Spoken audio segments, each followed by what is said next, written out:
আপনি কি জানেন বাংলাদেশ সেনাবাহিনীর একজন সৈনিকের বেতন কত? একজন সৈনিক কি কি সুযোগ সুবিধা পেয়ে থাকে? একজন সৈনিক পদোন্নতি পেয়ে কোন র্যাঙ্কিং পর্যন্ত যেতে পারে? মূল বেতন ৯,৫০০ টাকা, সাথে অর্ডিন্যান্স পে ৩১৫ টাকা। তাহলে মূল বেতন দাঁড়াচ্ছে ৯,৮১৫ টাকা। এখন আসি এর সাথে কি কি ভাতা যুক্ত হবে। বাড়ি ভাড়া ভাতা।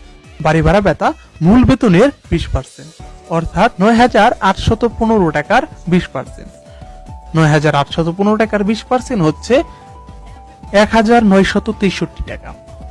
চিকিৎসা ভাতা। চিকিৎসা ভাতা ১৫০০ টাকা। প্রতিরক্ষা ভাতা। প্রতিরক্ষা ভাতা ১৫০০ টাকা। এটি ৫ বছর পর পর বৃদ্ধি পেতে থাকে। যাতায়াত ভাতা। যাতায়াত ভাতা ৩০০ টাকা। হলে মূল বেতন দাঁড়াচ্ছে ১৫,০৭৮ টাকা। এখন আসি কিছু কর্তন আছে। মূল বেতন থেকে কিছু কর্তন করে রাখা হয়, সেটা হচ্ছে ডিএসপিএফ। ডিএসপিএফ এর জন্য ৫০০ টাকা প্রতি মাসে কর্তন করে রাখা হয়। বাদান্য তহবিল, এখানে ২০ টাকা প্রতি মাসে কর্তন করে রাখা হয়। তাহলে একজন সৈনিকের মূল বেতন দাঁড়াচ্ছে কত? ১৫,০৭৮ টাকা থেকে আমরা ৫২০ টাকা যদি বিয়োগ দিই, তাহলে মূল বেতন দাঁড়াচ্ছে তার ১৪,৫৫৮ টাকা, অর্থাৎ ১৪,৫০০ টাকা।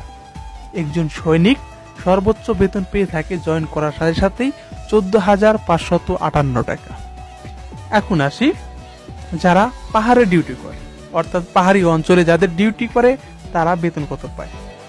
পাহাড়ে ডিউটিরত অবস্থায় মূল বেতনের ২০%, অর্থাৎ ১,৯৬৩ টাকা আরো বেশি পেয়ে থাকে।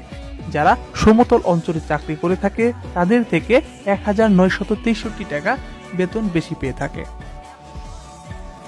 এছাড়াও প্রত্যেক সৈনিকের থাকা, খাওয়া এবং চিকিৎসা সম্পূর্ণ ফ্রি। প্রত্যেক সেনানিবাসে আধুনিক চিকিৎসালয় রয়েছে। সেখানে চাইলে নিজের পরিবারের সদস্যগণ, ছেলে, মেয়ে, স্ত্রী, পিতা, মাতা এবং শ্বশুর শাশুড়ি চিকিৎসা নিতে পারবেন।